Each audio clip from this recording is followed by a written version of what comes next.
9h30, là, on va parler de l'intestin. L'anatomie avec Benoît. Oui, c'est ça, un cours d'anatomie. Je ne sais pas à quoi ça va ressembler jusqu'à 13h. Bref, Andréane Martin est avec nous, spécialiste en microbiote, conférencière, vulgarisatrice scientifique. Martin, bonjour. Bonjour. Bonjour, merci. Quoi? Je m'excuse, mais vous savez que la peau et l'intestin sont reliés de par leur microbiote, justement, donc tout est dans tout. Comment c'est relié? C'est relié parce que sur la peau, on a plein de micro-organismes et dans l'intestin, on a plein de micro-organismes également qui se nomment tous deux des microbiotes et ils communiquent entre eux via différentes molécules qui sont fabriquées de part et d'autre. Donc, et ça communique ensemble dans le but de... Dans le but d'entretenir finalement la santé de l'un et de l'autre, ou bien malheureusement dans le but d'entretenir certaines problématiques. Genre des problématiques inflammatoires. D'ailleurs, on voulait s'en parler aujourd'hui, mais l'inflammation en tant que telle intestinale peut aller se loger un petit peu partout dans notre corps, mais notamment au niveau du microbiote de la peau et créer certains problèmes qu'on connaît comme l'eczéma, la rosacée et ainsi de suite. Donc, il y a de grandes associations en fait entre une perturbation de l'intestin et certains problèmes de peau. Mais, Martin, vous parlez d'inflammation. Moi, à chaque fois que je fais une entrevue sur n'importe quoi, le cancer, les maladies cardiovasculaires, on parle toujours de l'inflammation. Qu'est-ce qu'on comprend puis qu'est-ce qu'on comprend pas de l'inflammation? En fait, ce qu'on comprend jusqu'à maintenant, c'est que l'inflammation part de l'intestin, puis que nos habitudes de vie actuelles accentuent et accélèrent finalement ce problème-là. Puis vous savez, moi j'aime dire des fois que tout ce qui est diabète, obésité, maladies cardiovasculaires, cancer et autres, des fois je me demande si c'est réellement ça la maladie ou si la maladie n'est pas plutôt l'inflammation, le nerf de la guerre, ce sur quoi on devrait vraiment se concentrer. À l'origine. Voilà. Et les conséquences, les séquelles, c'est les maladies que vous venez d'énumérer. Plusieurs maladies chroniques, mais aussi certains problèmes qui touchent la santé mentale maintenant. Donc, il y a de fortes associations qu'on voit entre cette inflammation-là et l'anxiété, la dépression majeure. Puis là, on parle du diagnostic de dépression majeure, là, pas juste d'un humeur so-so, là, de l'insomnie, donc de plusieurs autres problématiques. On voit qu'une perturbation, en fait, dans le microbiote intestinal. Là, pour les gens qui nous écoutent, le microbiote intestinal, c'est l'ensemble des petits microbes, des micro-organismes qui habitent dans votre intestin. Donc, quand ça va pas bien de ce côté-là, qu'on a un manque de diversité, qu'on a moins de bonnes bactéries, un petit peu plus de mauvaises bactéries, mais finalement, ça met en péril tout notre écosystème, puis ça met en péril la barrière intestinale. Puis quand barrière intestinale... Oui, allez-y. Mais une fois qu'on sait tout ça, là, allez concluez sur la barrière intestinale, parce que je ne sais pas où vous allez avec ça, là. C'est bon. La barrière intestinale, en fait, normalement, est supposée être fermée, elle est supposée nous protéger, puis s'ouvrir seulement pour laisser passer les bonnes choses. Mais quand cette barrière-là, elle est fragilisée, donc ça crée de la perméabilité intestinale, et c'est là que les bactéries qui portent en elles des molécules inflammatoires peuvent entrer. Ça envoie des signaux au système immunitaire et ça crée tranquillement cette inflammation chronique-là, cette inflammation de bas grade-là. Puis les petites molécules inflammatoires, elles peuvent aller perturber beaucoup de choses dans le corps.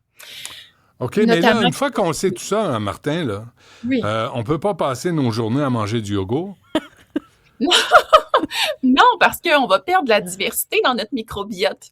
Okay. Le premier message clé, Benoît, c'est de manger varié pour entretenir une multitude de, j'oserais dire, de fruits et légumes dans notre jardin interne. Si on mange toujours la même chose, on va juste faire pousser les plants de tomates, puis on n'aura pas d'équilibre.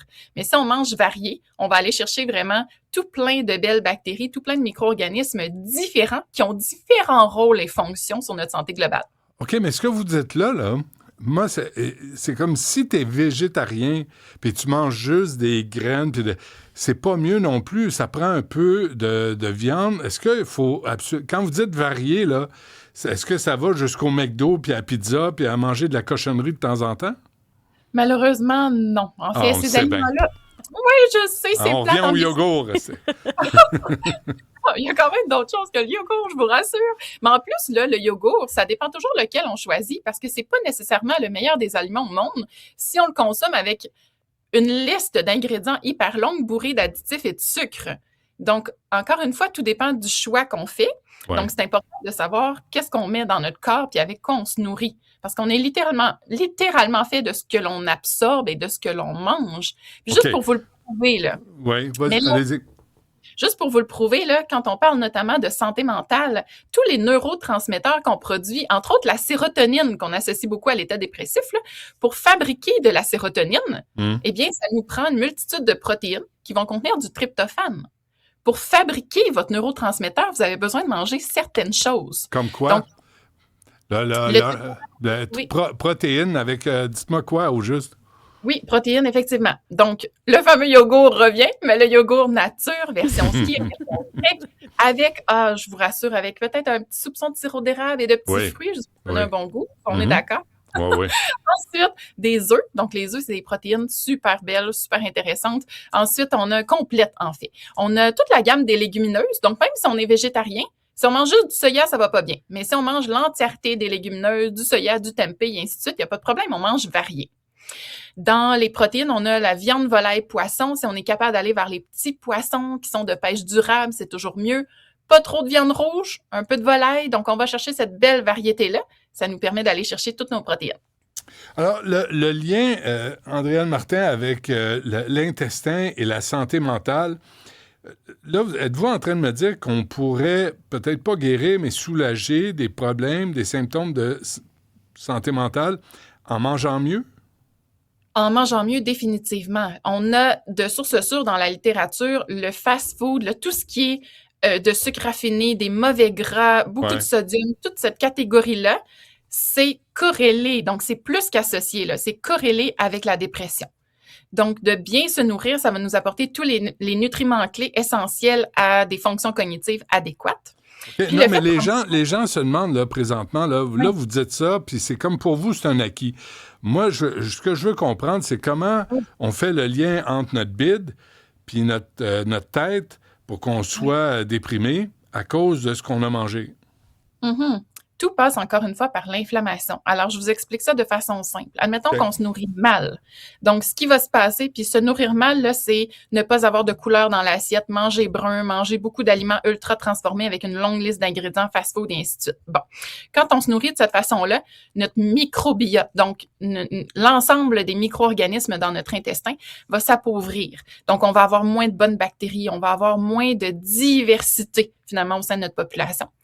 Notre barrière intestinale se fragilise, bref, ça laisse place à l'inflammation. L'inflammation va circuler en dedans de notre corps, puis peut créer par la suite de la neuroinflammation. C'est ce qui peut finalement tranquillement induire des symptômes dépressifs, une difficulté à gérer notre stress. Puis l'élément que je vous ai pas mentionné, tout à l'heure, je vous ai parlé de sérotonine. Pour être capable de fabriquer de la sérotonine, on a besoin de tryptophane. Mais dans un contexte où notre corps est inflammé. On revient à l'inflammation. Dans un contexte où notre corps est inflammé, bien, le tryptophane, imaginez-vous donc, qui va être utilisé pour fabriquer une molécule neurotoxique au lieu d'être utilisé, neurotoxique, ça veut dire toxique pour votre cerveau, au lieu d'être utilisé pour fabriquer de la sérotonine. OK, mais le tryptophane, là, c'est quoi au juste? On trouve ça dans la pizza? Une petite molécule qu'on trouve dans les protéines. Donc, tantôt, on a nommé nos sources de protéines. Okay. Donc, ça, on peut retrouver notre tryptophane là-dedans. Mais même si on mange tout notre tryptophane, si notre corps est inflammé, ce tryptophane-là ne servira pas à fabriquer de la sérotonine. Il va fabriquer une molécule neurotoxique. Okay. Donc, votre deuxième cerveau est essentiel pour votre premier. Vous, là, aujourd'hui, là, dites-moi ce que vous mangez. Ce matin, ce midi, ce soir. Oui, excellent. Et j'en ai même fait une publication aujourd'hui parce que les gens aiment ça, savoir ça. Donc, ce matin, c'est pas très... On révolutionne pas le monde. Alors moi, je mange le matin du pain au levain pour avoir un aliment fermenté pour enrichir mon microbiote. Je mets beurre de noix naturel, je mets des petits fruits, bleuets pour aller chercher des polyphénols puis nourrir mes bonnes bactéries. Des graines de chia pour ajouter des fibres. Un bon café latte avec ça. Collation, crudité, houmous, yogourt parce que je reviens avec ça pour vous faire rire un peu. Puis le midi, de la couleur. Moi, je dis toujours aux gens, mangez coloré. Si vous n'avez pas 2 points de fruits et légumes dans votre assiette, 2 points de couleur, vous avez du travail à faire. Okay. Avec ça, on ajoute des protéines. Écoutez, des recettes, il y en pleut sur les réseaux sociaux et sur Internet. Là. Suffit de choisir des recettes qui sont colorées, puis vous avez déjà une grande marche d'accompli. Je lisais, Andréane Martin, au Québec, le cancer colorectal, on reste dans l'intestin, le côlon, le rectum, là, est un des plus fréquents. On dit entre 6 200 et 7 000 nouveaux diagnostics à chaque année. Mm. Est-ce qu'on est en hausse des cancers de côlon? On parle beaucoup de la viande rouge, là, mais est-ce qu'il y a un lien avec ce dont vous venez de parler et ces cancers là, de plus en plus répandus au Québec? Absolument. Puis l'alimentation est une cause majeure dans ce contexte-ci, de même que les autres habitudes de vie, là. Mais le microbiote intestinal et l'alimentation doivent être parmi les priorités, en fait, dans un contexte de santé préventive. Puis le cancer du côlon n'y échappe pas. Bon. Ben, moi, j'ai l'impression qu'il y en a beaucoup qui mangent de mieux en mieux. On est bien informés, mais il me semble que je vois énormément de côlons irritables, de gens qui ont des problèmes, des intolérances. Comment on l'explique, ça? Une personne sur 3 a des problèmes digestifs. C'est beaucoup, là. Comment on l'explique? Perturbation du microbiote intestinal, entre autres. Beaucoup de changements hormonaux aussi. Donc, en fonction de l'âge de la population, là, les changements hormonaux créent des changements dans le microbiote, puis on se retrouve avec beaucoup de ballonnements. Mais notre alimentation actuelle nuit énormément aux populations de bactéries qui entrent dans nous. Puis elles, là, elles sont là pour vous aider jour et nuit. Mais si vous leur donnez juste de la scrap, ben c'est sûr qu'elles sauront plus nécessairement à quel sens se vouer, là. Donc, définitivement, ce qu'on choisit tous les jours de mettre dans notre assiette et dans notre corps va avoir un impact majeur sur notre santé. Mais quand on regarde les médias, là, que ce soit les médias sociaux, mais les médias traditionnels, les fabricants de fèves rouges, là, oui, ils n'ont pas de budget pour faire de la publicité, pour nous dire, venez manger un gros hamburger avec du bacon, puis manger des frites puis des rondelles d'oignon avec un gros coke sucré. 34.